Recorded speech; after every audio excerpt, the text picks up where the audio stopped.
Quero agradecer à organização, especialmente ao colega José Eduardo Franco, o convite. Sem mais delongas, vou remeter-me ao tema que propus, as festas do Império e a açorianidade, historicidade de um culto. Eu vou mergulhar um bocadinho na história, primeiro na açorianidade e depois na história. Comecemos pela açorianidade, identidade açórica. A identidade é um conceito polissémico e não vou abordar na múltipla configuração teórica, como é óbvio, tão só na vertente que está relacionada com a historicidade. E falar de historicidade implica a referência, como condição necessária, ao espaço e ao tempo, ou seja, à circunstância que os indivíduos e as sociedades vivem e constroem a sua idiosincrasia. Recordo a Ortega y Gasset. Não é a circunstância a conduzir o homem no seu afã de ser. Em solidariedade é para os Açores e o açoriano a sua circunstância.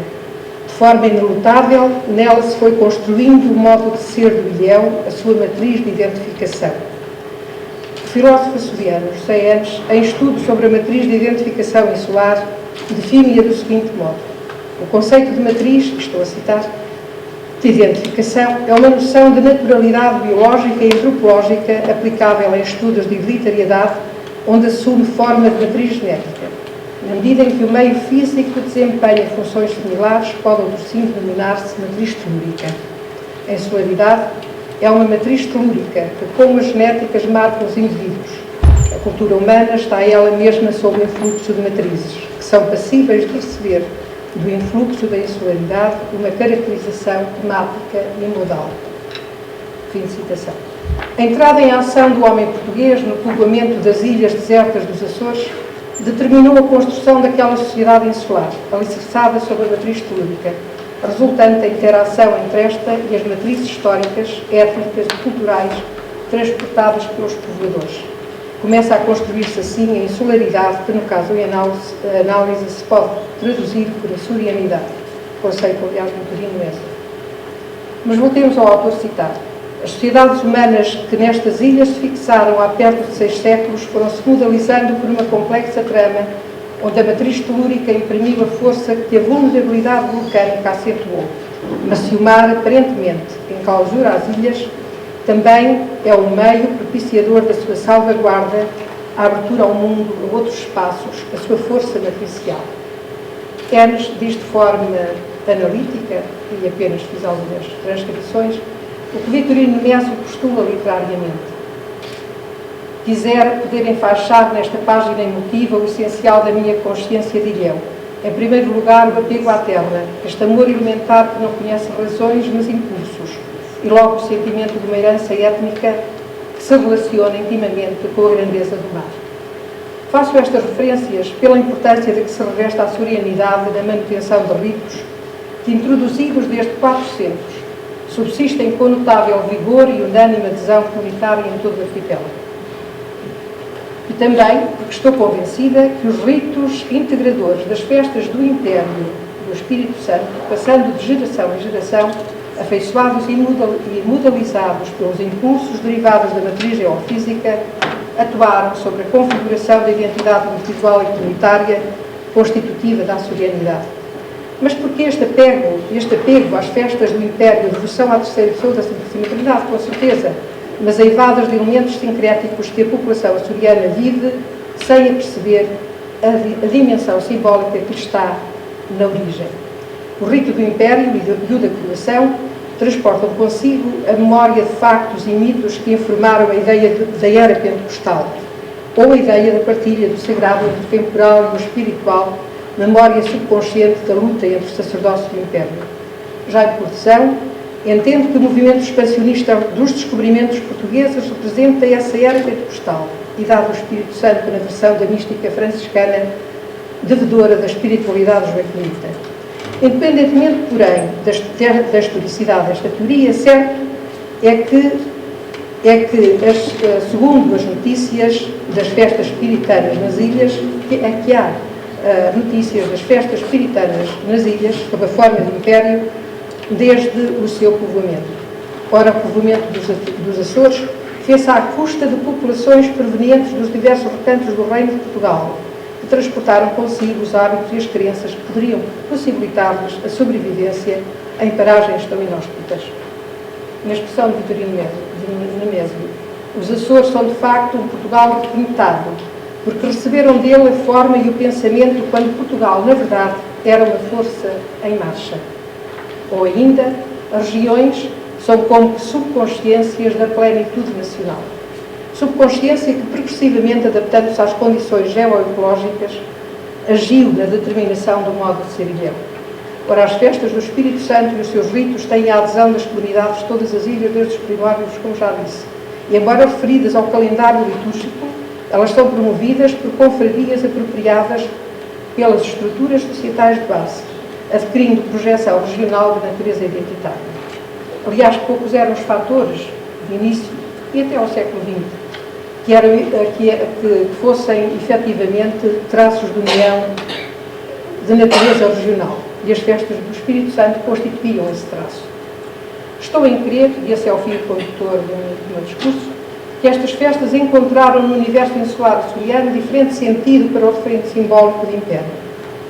Por um lado, foi integrado na conceptualidade do universo cristão como sacramental, tema que já tratei em outro lugar. Por outro, mantendo, embora a mundividência religiosa ou cristão, foi apropriado como instrumento pacificador na relação dos açorianos com as condições geoecológicas de um habitat quase indómito. Entremos agora na historicidade do culto, factos e mitos e o seu influxo sobre a açorianidade. É facto histórico. Os franciscanos acompanharam o povoamento insular açoriano, e embora as ilhas estivessem de início sob a jurisdição de Tomás, do prior de Tomás, coube aos franciscanos conventuais a ação direta sobre os indivíduos e as comunidades. A instalação de conventos acompanhou o povoamento de ilha a ilha, como afirmara Ferreira de Monte, está no século XIX, desfazendo uma análise histórica. A este piedoso estabelecimento foi confiada a doutrina dos povos nos púlpitos e nos confessionários, e foram eles os primeiros e únicos mestres aos quais se incumbiu o ensino da mocidade. Isto é constatado pelos estudos históricos.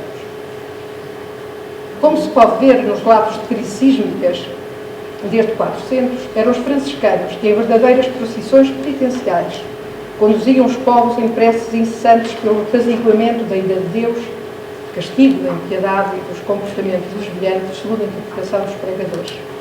Esta crença na ambivalência do sagrado teria mantido e fomentado uma religiosidade pânica que, assim, por força da matriz telúrica, se ia agudizando, ao mesmo tempo que penetrava no âmago do sentir ilhéu e induzia uma religiosidade integradora de todo o agir. Ora, neste contexto, é fácil intuir que as festas do Império não correspondessem apenas às necessidades de socialização e de enquadramento religioso, tema que também já tratamos e que muita gente tem tratado. Elas apresentam-se também como momentos por excelência de impetração ao divino da paz que propicia o estabelecimento da ordem pedida ou ameaçada. Jorge Cusdorf afirma que o Império é a aplicação da lei cósmica ao domínio humano. Se assim é, a realização dos impérios nos Açores traduz para o domínio das comunidades a presença do espírito apaziguador e consolador, o Paráclito. Não será este o referente do Império, simbólico, mas também popular, verdadeiramente sacramental, dotado de eficácia? Não será a relação com o Espírito Santo, Paráclito, Consolador, que os impérios buscam? Aliás, vemos-lo surgir desde o início, na sequência de promessas, em momentos de grande perturbação provocada por situações limite existenciais, individuais ou coletivas, doenças, crises sísmicas, fomes endémicas e conjunturais e pestes. Os primeiros testemunhos, vamos agora aos testemunhos escritos, documentais relativos às festas, datam de finais de 400. Com o permisso de 1492, referente ao Hospital do Santo Espírito, então Vila de Angra, revela a natureza da confraria com fins caritativos, cuja festa maior era celebrada no Pentecostes, já na forma de império. Dele surge-nos surpreendentemente uma estrutura democrática, quer na participação, quer na metodologia da eleição da mesa e exercício das funções de maior representatividade.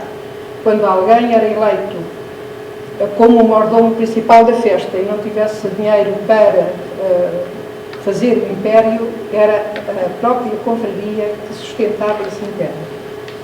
Estas confrarias são laicas e recusam qualquer intromissão que ultrapasse as decisões confrariais.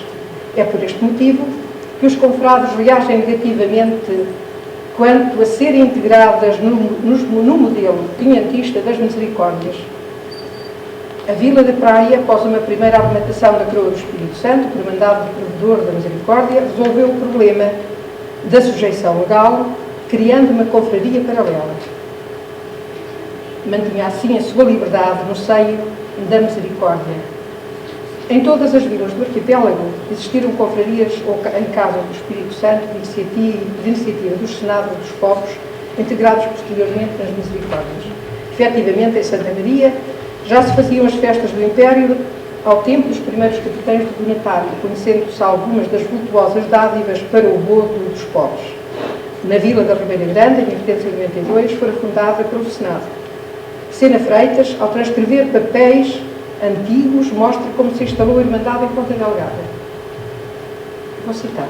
Em o consistório, porque ele transcreve o documento, em o consistório da Santa Casa da Misericórdia se propôs, pelos devotos do Espírito Santo, Irmandade em esta cidade como em todas as ilhas há e em o Reino, urgente Imperador.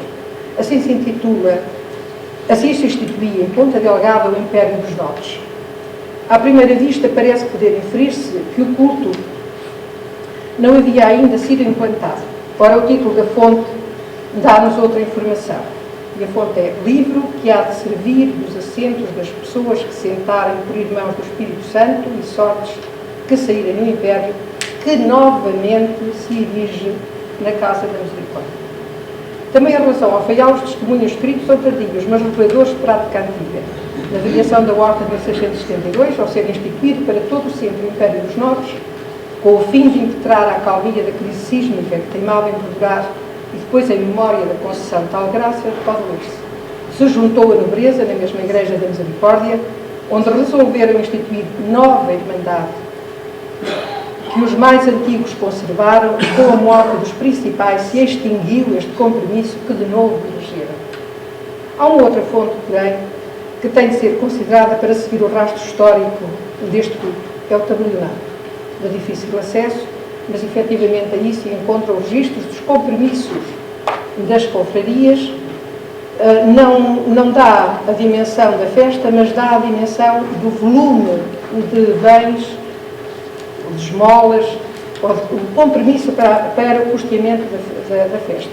Registado em tabelionato, portanto era levada muito a sério esta questão do custeamento da festa. Vejamos agora as referências que a rica e notável historiografia açoriana do século XVI ou XVIII, por seu turno, não lhes faz. As referências são diminutas, mas extremamente significativas. O quinhentista Gaspar Frutuoso, ao descrever a ocupação humana de todas as ilhas, alude ao Espírito Santo apenas quanto oráculo e invocação de freguesias, não às festas do Império. No entanto, as coevas Constituições de 1560 culminam as práticas aberrantes do culto do Império difundido por todo o Bispado. O mesmo se pode dizer do seiscentista Freire das Chagas, autor do Espírito Cristalino, que as ignora quando, no mesmo período, as visitações pastorais censuravam os desvios que a prática da coroação introduzia e, de modo particular, a precedência dos leigos sobre os eclesiásticos na celebração daqueles ritos em espaços sagrados. Em finais de 600 e inícios de 700, os Frei Agostinho de Montalverno e o padre Maldonado, cada um a seu modo, acaba por referir os impérios, mas mesmo assim parcimoniosamente. O legado do padre Maldonado alude a uma intensa devoção, não só vivida pelo povo, mas também pelas comunidades de religiões impérios nos conventos. Mais de 20 impérios estão na cidade, dizia ele.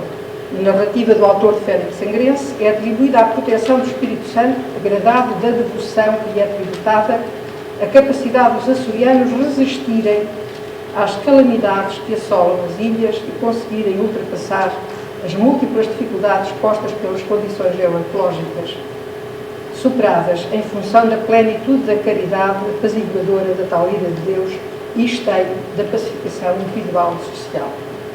Esta é a razão da titulação do parágrafo Ação de Graças, onde não serve a notícia. Abeiremos-nos agora dos mitos. As referências à oralidade é território propício à construção de mitos para onde a mentalidade popular, oral, remete facilmente a simbólica. Conhecemos-las porque ecoaram no discurso apologético ao serviço da exemplaridade edificante.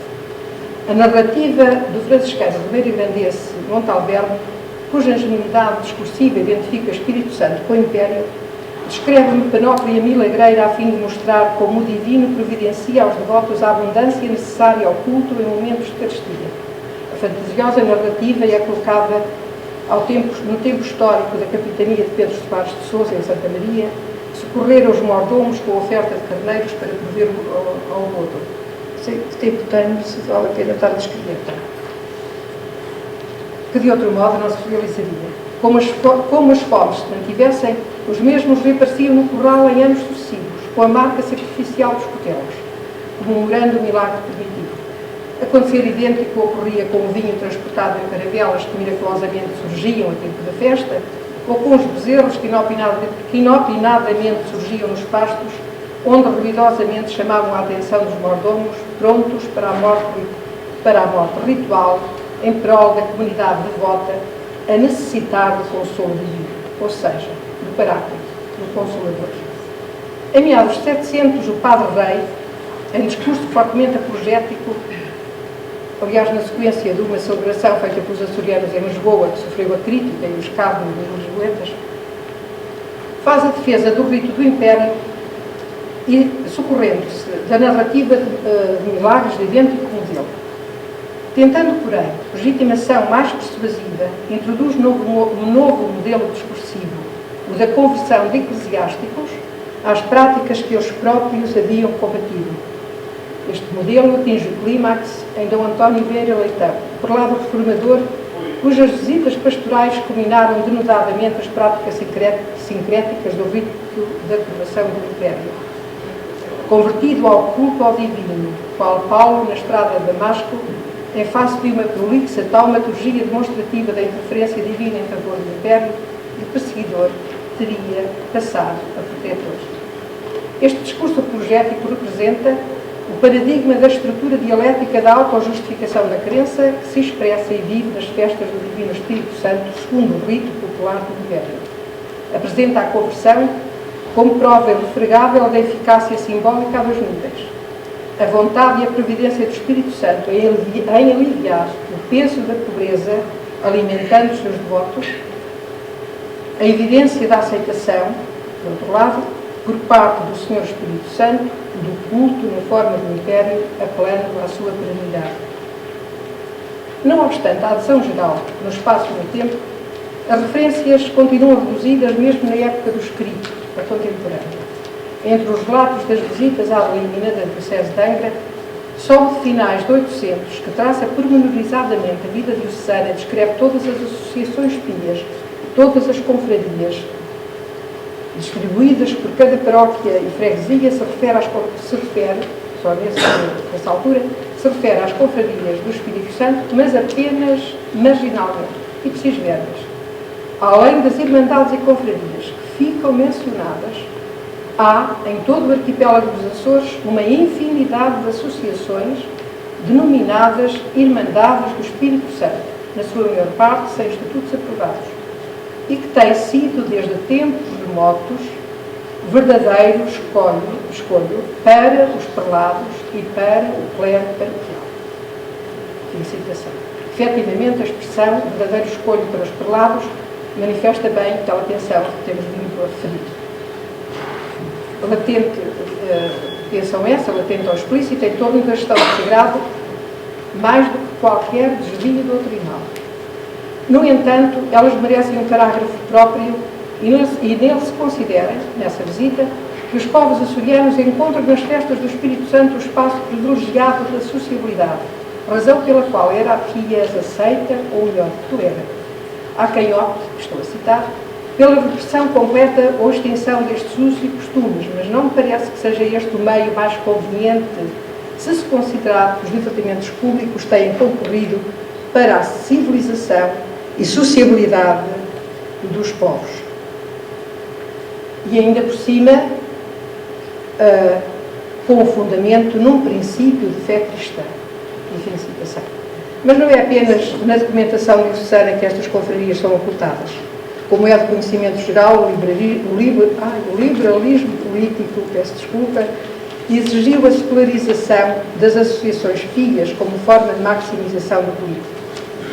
E exigiu a apresentação de relatórios de todas as associações ao Ministério do Bem. Destes relatórios constam mapas pormenorizados das associações de piedade, das recém-criadas associações laicas. Em nenhum deles se inclui qualquer notícia sobre as confrarias do Espírito Santo. O mesmo acontece com os relatórios das juntas de paróquia aos distritos. Face a este quadro, ficaríamos com a impressão que as festas do Espírito Santo estariam exangues na segunda metade do século XIX. Nada mais verdade. Em paralelo com este mudo panorama surge um outro em oposição, o da imprensa. Esse panorama coloca-nos face à força socializante caracterizadora das festas do dia. Não há freguesia e muitas vezes na rua do Império se não celebre, e há abastança da partilha se não efetua. Os articulistas mais laicos, mas também socialistas utópicos, com receio de parecerem reacionários ao aceitarem uma festa que ainda por cima cai no âmbito da popular, elogiam-na enquanto momentos de filantropia que irmana a população insular. Neste contexto, as elites não podiam ignorar estas práticas que atraem multidões, tanto rurais como urbanas, e não ignoram. A culta geração do Arquivo dos Açores dá espaço alargado a descrições de cariz etnográfico, à recolha e seleção de dados dispersos relativos aos impérios. A autoria cabe ao próprio Ernesto Canto, a Afonso Chaves, a Sena Freitas, a José de Torres, a Teixeira Soares ou a Ernesto Rebelo, entre outros grandes intelectuais, alguns deles reputadas figuras da maçonaria.